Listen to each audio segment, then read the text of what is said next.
하나님의 말씀 함께 해보겠습니다. 하나님의 말씀은 누가복음 10장 25절부터 37절까지의 말씀입니다. 신약성경 110면 혹은 111면에 있는 누가복음 10장 25절부터 37절까지의 말씀입니다. 이 계시의 말씀을 읽을 때 하나님의 음성이 여러분 심령 속에 들려지길 원합니다.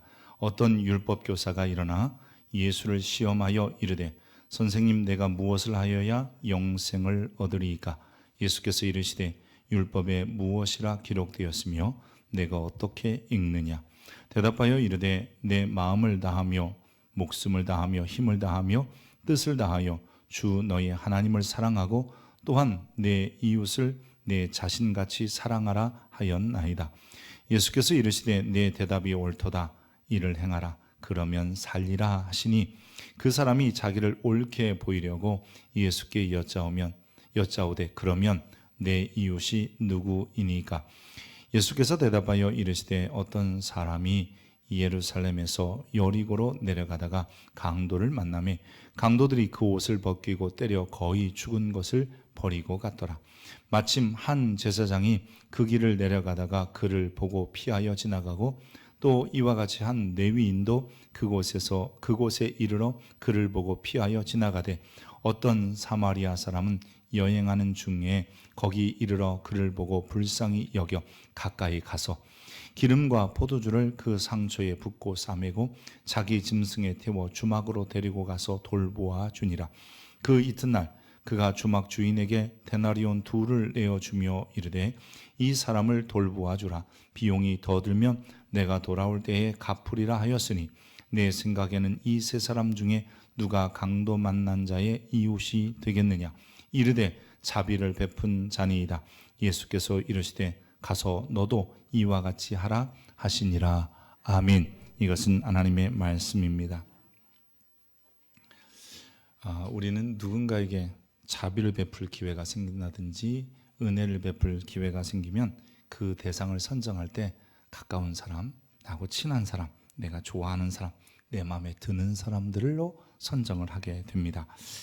선행도 우리 자신의 유익도 그리고 내가 이러한 기회를 통해서 남을 도왔다 이런 소리도 듣고 싶어 하는 거지요.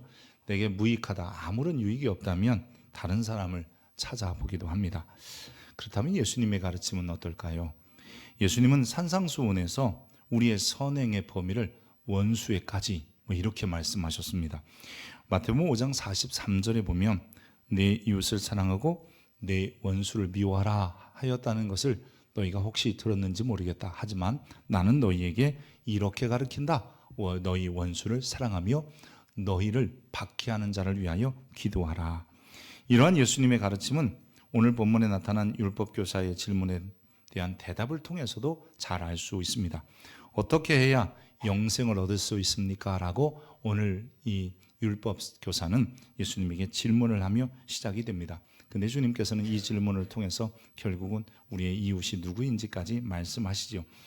예수님은 영생을 어떻게 얻어야 합니까? 라고 하는 이 율법교사의 즉 영생 얻는 방법에 대한 질문을 들으시고 영생 얻는 방법이 아니라 오히려 영생 얻은 자가 어떻게 살아야 되는지를 말씀하고 계심을 알 수 있습니다. 유진 피터슨이 쓴 책에 보면요, 이런 구절이 있어요. 명사로서의 사랑은 거대하고 복잡한 주제이다. 철학가들과 신학자들이 그것의 문학적인 표현, 감정적인 미묘함 등을 설명하는데 수만 쪽에 달하는 연구를 했다. 그런데 우리 성경에서는 그런 식의 탐구가 놀랍도록 적다. 이 단어는 명사, 즉 사랑은 명사라고 표현되지만 성경에는 살아있는 동사다. 하나님은 사랑이시다 라고 하는 것보다는 하나님이 세상을 이처럼 사랑하셨다는 말이 더 많다.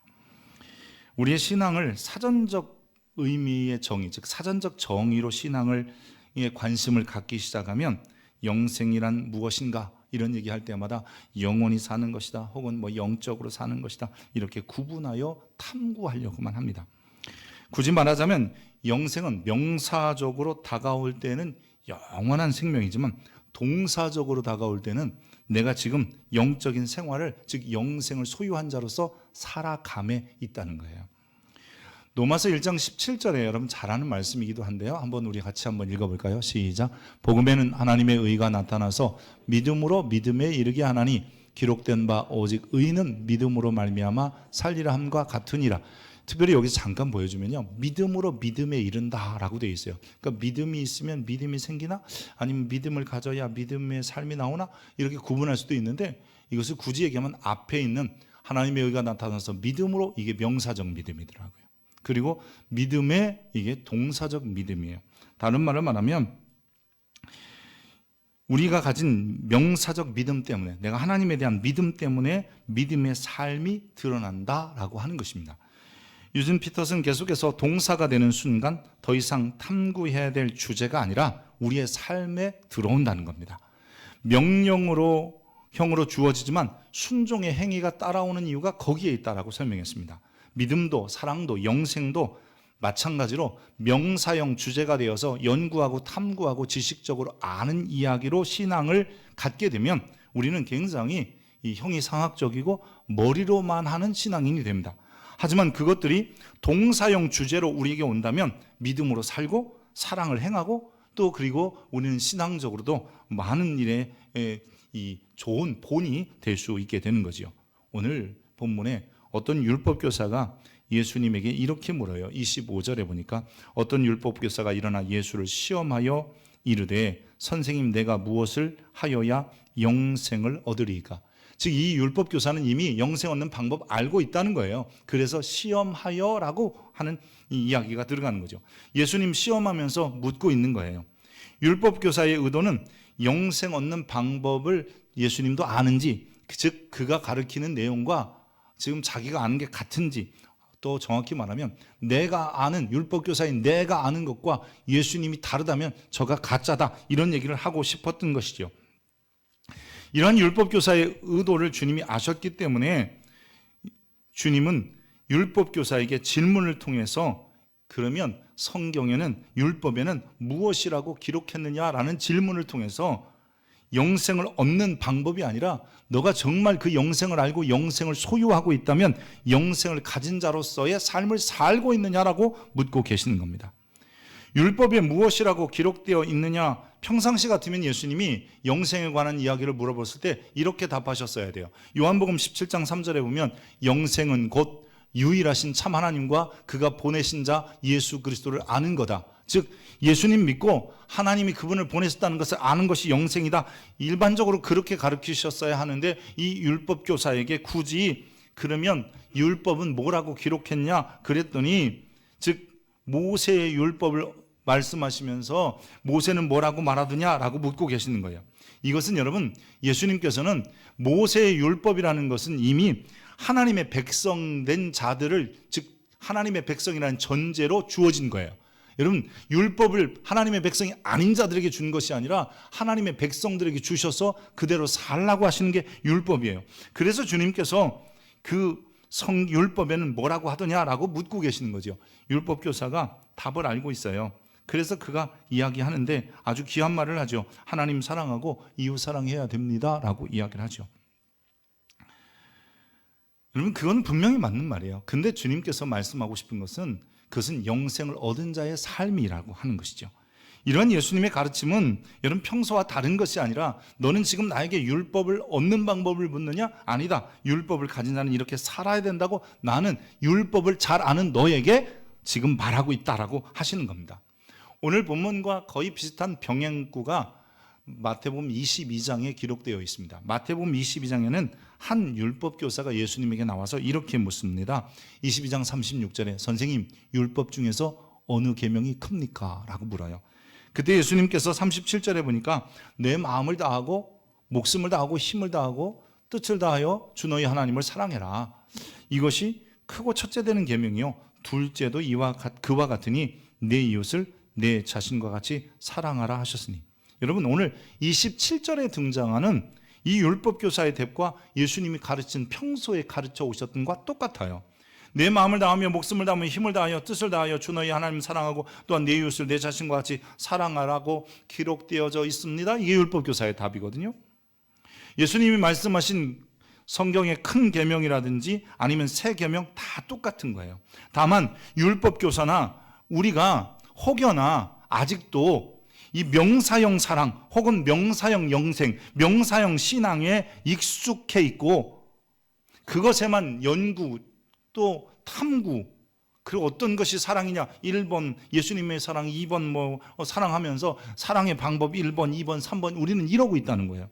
그러나 주님께서는 그 율법교사에게 그리고 우리에게 이제 말씀하시는 것은 사랑한다고 말한다면 동사형으로, 네가 믿음이 있다면 동사형으로, 그리고 신앙이라면 그것도 이제는 더 이상 정의하는데 급급하지 말고 그 신앙인답게 살라고 말씀하시는 거예요.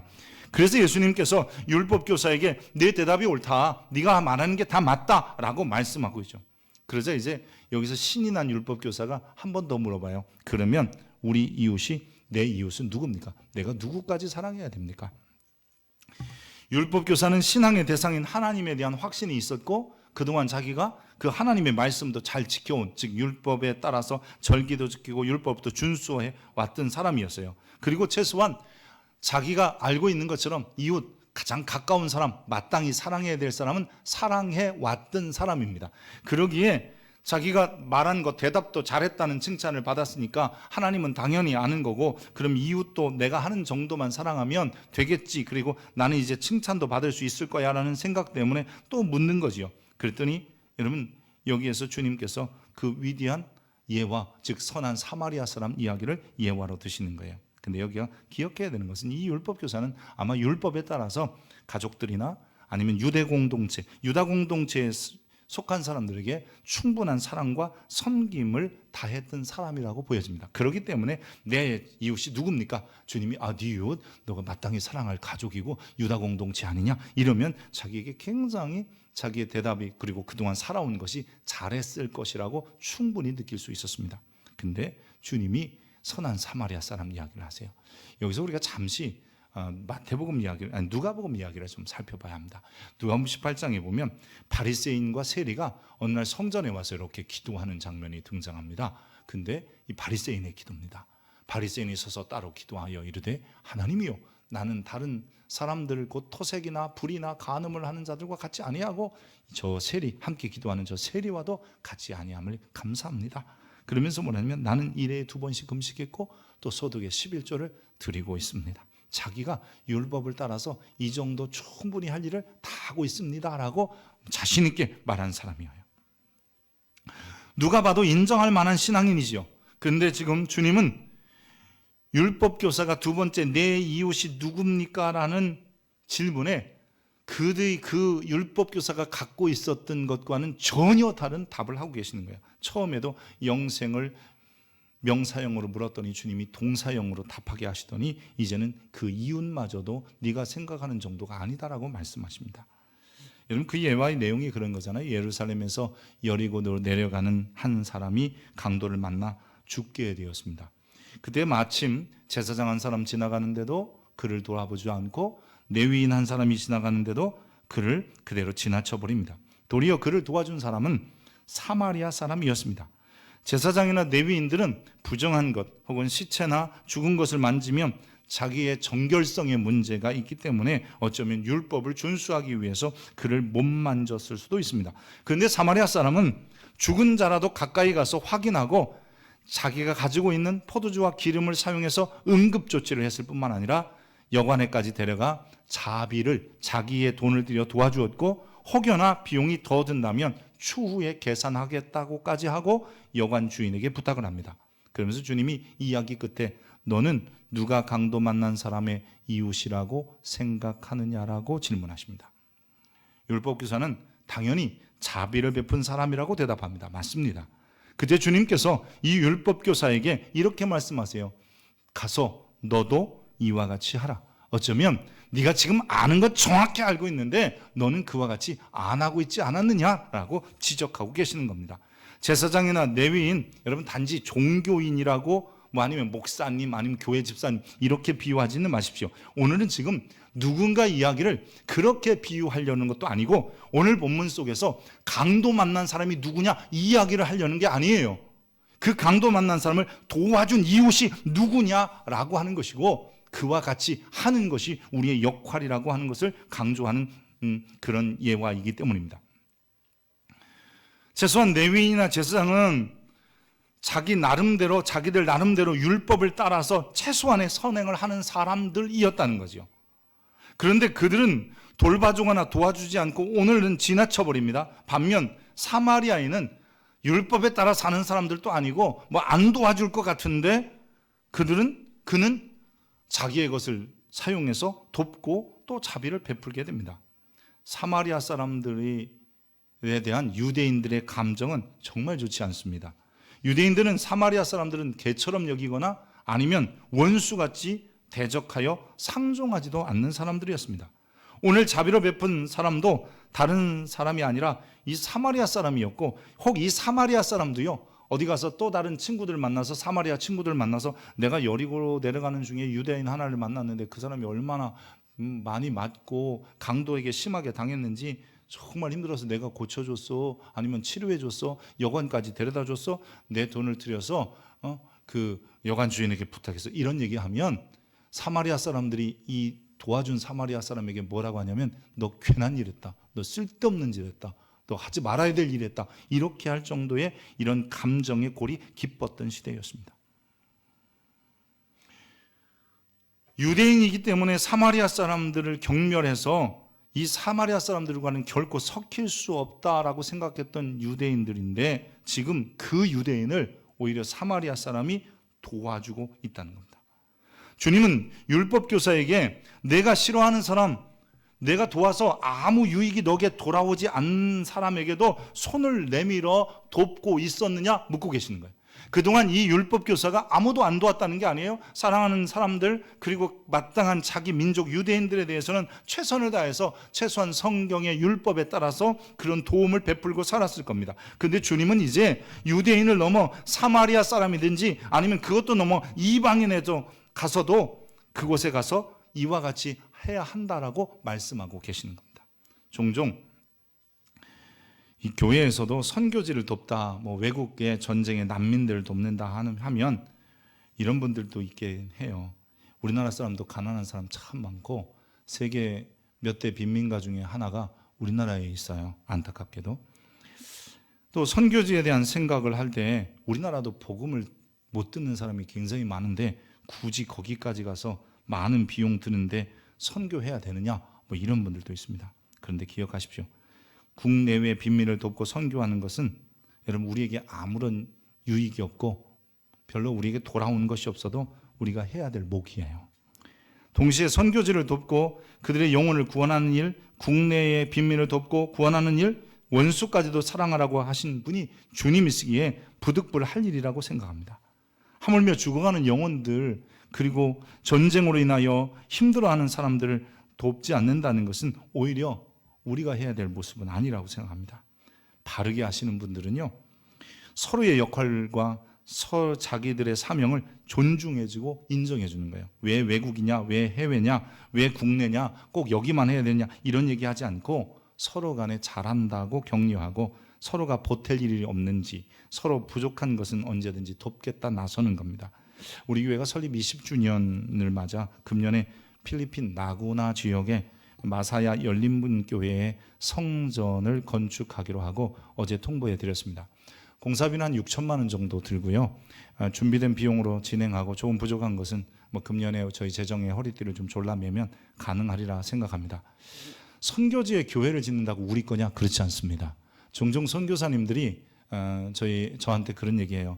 목사님 지금 선교센터가 이렇게 있는데 그 센터 그냥 동인교회에 전부 이렇게 재산권을 드릴게요. 그러면 제가 깜짝 놀랍니다. 여러분 땅 주고 집 주고 다 준다는데도 제가 깜짝 놀래요. 그러면서 안 한다 그래요. 왜냐하면 받는 순간 우리 건 아니에요. 1년에 한 번이라도 제대로 가볼까 말까? 앞으로 공사하고 고치는 다 내가 줘야 돼. 그럴 때마다 제가 안 한다고 그런 의미는 아니고요. 선교지에 기회 지어도 우리 것도 아니고 그러나 다만 부득불 할 일이기 때문에 우리가 하게 되는 것 아니겠어요? 사실 이게 오늘 본문에 등장한 착한 사마리아인 혹은 선한 사마리아인의 정신이고 곧 이것이 예수의 정신입니다. 우리가 이걸 알아야 돼요. 주님이 세상에 오셔서 십자가를 지실 때 의인을 위하여 죽지 않으셨어요. 우리가 죄인 되었을 때에 주님께서 우리를 위하여 죽으셨고, 우리가 그를 십자가에 못 박으라고 소리 지를 때에 아버지여 저들의 죄를 사하여 주옵소서라고 주님이 기도하시면서 십자가를 지셨습니다. 주님은 돌들로도 아브라함의 후손을 지을 수 있는 분입니다. 마태복음에 보면 하나님이 능히 이 돌들로도 아브라함의 자손이 되게 하시리라. 그러나 주님께서는 그렇게 하지 아니하시고 죄인된 자들, 썩어간 자들, 악한 자들을 구원하시고 건지시기 위하여 주님에게는 아무것도 유익이 없는데 오히려 주님을 죽이라고 소리 지르고 침뱉고 욕하고 때리고 저주하는 사람들을 위하여 주님이 그 십자가를 지신 거예요. 무익한 일 같고 아무것도 얻어지는 것도 없지만 자기의 목숨까지 희생하여 우리를 위하여 십자가에 죽고 우리를 구원하신 그 정신, 그게 바로 예수의 정신이고 오늘 본문에 나타난 사마리아인의 정신인 거예요. 사도들도 유대인들에게 보냄을 받은 베드로나 이방인에게 보냄을 받은 바울 같은 사람들이 있어요. 근데 이 두 사람은 협력하여 부활의 증인의 사역을 감당합니다. 그들은 자신의 역할과 자리에서 상대를 비난하지 않고 오히려 협력했습니다. 그러니 국내 선교, 빈민 도울 분과 해외 선교, 복음을 가지고 나갈 분들이 여러분 다르다 할지라도 함께 협력하여 선을 이루어가야 하며 같이 여러분 사역해야 하는 것이죠. 이것이 바로 예수의 정신인 거죠. 그래서 오늘 우리는 지역이나 인종 아니면 국가나 민족 이런 얘기하기보다는 동사적인 믿음이 내 안에 있는지를 돌이켜봐야 돼요. 동사적인 사랑이 내 안에 있는지, 동사적인 신앙이 내 안에 역사하고 있는지, 그래서 나도 모르게 선교도 하고 헌신도 하고 충성을 다하는 모습으로 드러나야지 나 안다 이게 아니라는 거죠. 주님은 오늘 우리에게 1차적인 명령은 여러분 정의하는 신앙이 아니다. 정의하는 사랑이 아니고 정의하는 믿음이 아니고 내 그 믿음을 행동으로 보여줘야 되고 나타내야 된다라고 말씀하고 계시는 거예요. 이런 동사적인 신앙을 갖고 이 동사적인 믿음을 가질 때에 나에게는 아무것도 돌아오는 것이 없고 내게는 무익한 것 같아도 내가 당연히 할 일임을 알고 감당해내는 거죠. 사마리아인이 자신에게 유익이 없는 유대인을 도운 거예요. 아무에게도 좋은 소리 못 들어요. 뭐 유대인끼리 유대인하고 대화도 안 내주는데 유대인에게 자랑하겠어요? 누군가 말해봤자 사마리아 사람인데 그러면 너 못할 일 했다, 안 할 일 했다, 안 해도 될 일 했다, 괜한 일 했다는 소리밖에 못 들어요. 그리고 그에게 자기가 그렇게 소중한 재물도, 즉 돈도 주잖아요. 그리고 기름과 포도주라는 것은 여행하는 사람에게 있어서는 그것은 비용이기도 하고 또한 식사의 중요한 도구이기도 해요. 근데 그것마저도 내어주잖아요. 여러분, 주님께서는 이 사건을 통해서 사마리아인의 정신, 아니 예수의 정신을 보여주시면서 우리에게 선한 일 기회가 주어진다면 너 누구에게 할 거냐고 묻고 계시는 거예요. 아니 그것은 무슨 말이냐면 아무것도 돌아올 것이 없다 할지라도 감당할 수 있겠느냐 주님이 말씀하고 계시는 거죠. 사마리아인은 자신의 유익이 없는 유대인을 돕는 일에도 묵묵히 감당했잖아요. 값비싼 기름을 주고 포도주를 아낌없이 부었고 여비중 일부까지 주어요. 이런 사람이 있었기에 강도 만난 사람이 거의 죽게 된 사람이 소생할 수 있었던 거죠. 선한 일을 함에 있어서 자신의 유익을 구하지 않는 것, 그게 예수의 정신이고 오늘 본문을 통해서 사마리아인의 정신이라고 하는 거예요. 사실 사마리아인의 정신이 어디 있어요? 예수의 정신이 있는 거지. 주님이 그 사마리아인을 통해서 비유하셨기 때문이죠. 그런데 우리는 선한 일을 할 때도 내 유익을 자꾸 생각합니다. 이것을 통해서 내게 돌아올 것이 무엇이 있는가 하는 거잖아요. 저 요즘 이제 10일 날 우리가 총선이 있습니다. 여러분 총선을 할 때 꼭 가서 찍으십시오. 가끔 이런 분이 있어요. 나는 찍을 사람이 없다. 그러면 제일 밑에 한 칸 만들어서 여러분 이름 넣고 찍으세요.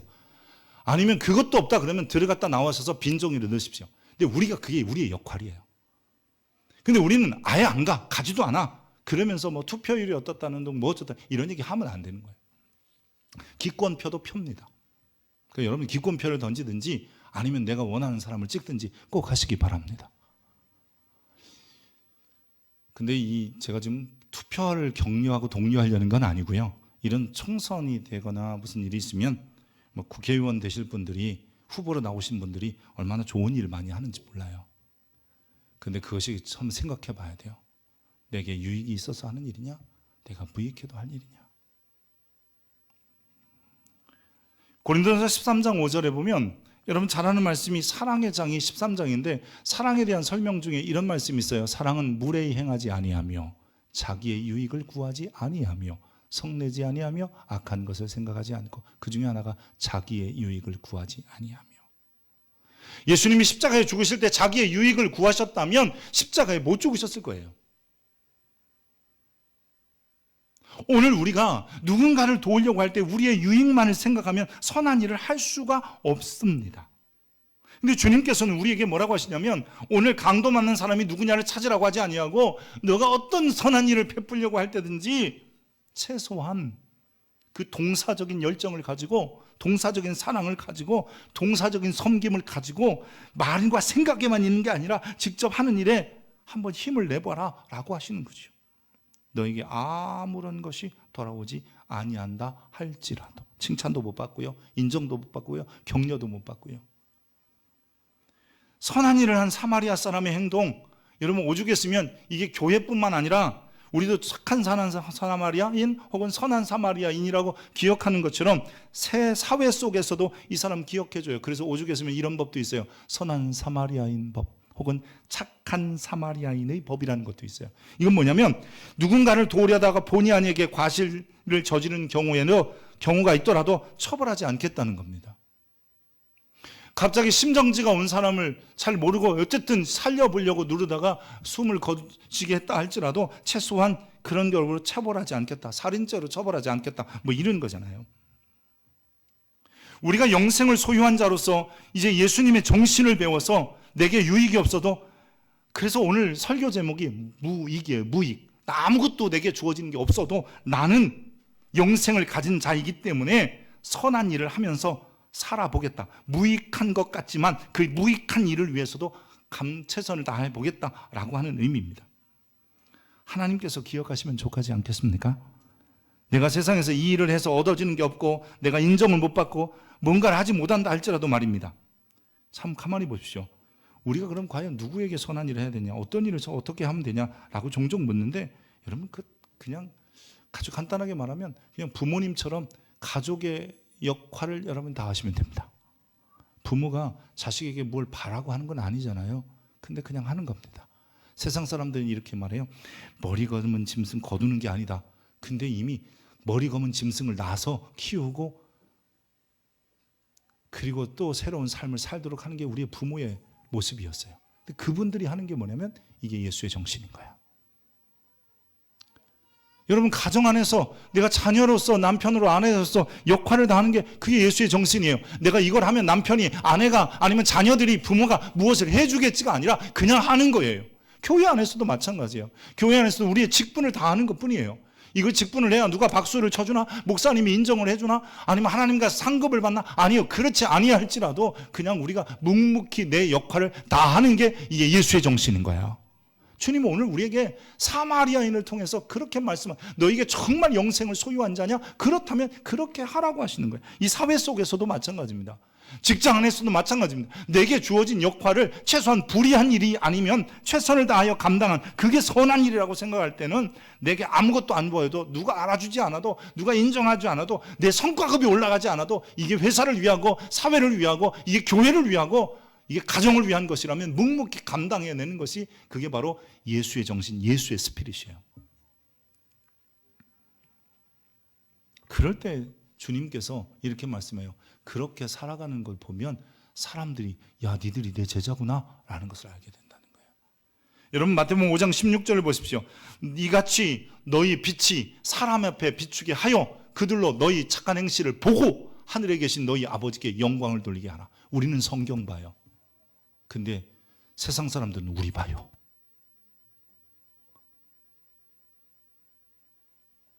우리는 교회 안에서 우리의 삶을 봐요. 근데 세상 사람들은 세상 속에서 그리스도인이 예수의 정신을 가지고 사는지를 보는 거야. 세상 사람들이 우리에게 이렇게 요구하는 거예요. 예수의 정신을 가지고 사는 그리스도인들이 좀 세상에 많았으면 좋겠다. 우리도 그래 봤으면 좋겠습니다. 이 시대에 내 이웃이 누구냐고 묻지 마십시오. 오히려 영생을 가진 우리는 이제 내가 해야 될 일은 내게 아무것도 없다 할지라도, 돌아오는 게 없다 할지라도, 누가 나를 알아주지 않는다 할지라도 가정 안에서, 교회 안에서, 이 사회 속에서 여러분 내 역할을 다하는 겁니다. 주님이 원하신 그 모습으로 오늘도 힘있게 이번 한 주도 살아가시길 축복합니다. 기도하겠습니다. 하나님, 우린 참 어리석습니다. 지금도 내 이웃이 누구냐고 따지고 있고 영생을 어떻게 얻느냐고만 논하고 있습니다. 그래서 우리에게는 능력이 없고 힘도 없는 그렇게 연약한 그리스도인이었습니다. 이제 내가 유일하신 참 하나님과 그가 보내신 예수 그리스도를 믿고 한다면 내게 영생을 잊기, 가졌기에 이제는 영생 얻은 자의 삶을 살게 하여 주옵소서. 예수님의 정신을 따라 아무것도 내게 돌아온 것이 없어도 최선을 다하여 돕고 나누고 섬기고 베푸는 일에 힘을 기울이게 하시고, 오늘도 누군가를 위하여 희생하는 데 있어서 주저하지 아니하게 하시며, 헌신하는 데 있어서 하나님 두려워하지 아니하게 하시며, 하나님 나라를 위하여 사는 데 있어서 미루는 자 되지 아니하게 하여 주시옵소서. 사랑하는 성도들이 가정 안에서, 또한 교회 안에서, 사회 속에서, 그리고 아버지 하나님의 직장과 사업장 안에서 그렇게 예수의 정신을 가지고 살아갈 때에 주님께서 기억하여 주시고 모든 사회가 소송하게 되고 살아나게 되고 소망이 생기게 되고 누군가는 우리 보고 예수 믿는 일이 생기게 하여 주옵소서. 그리스도 예수의 이름으로 기도합니다. 아멘.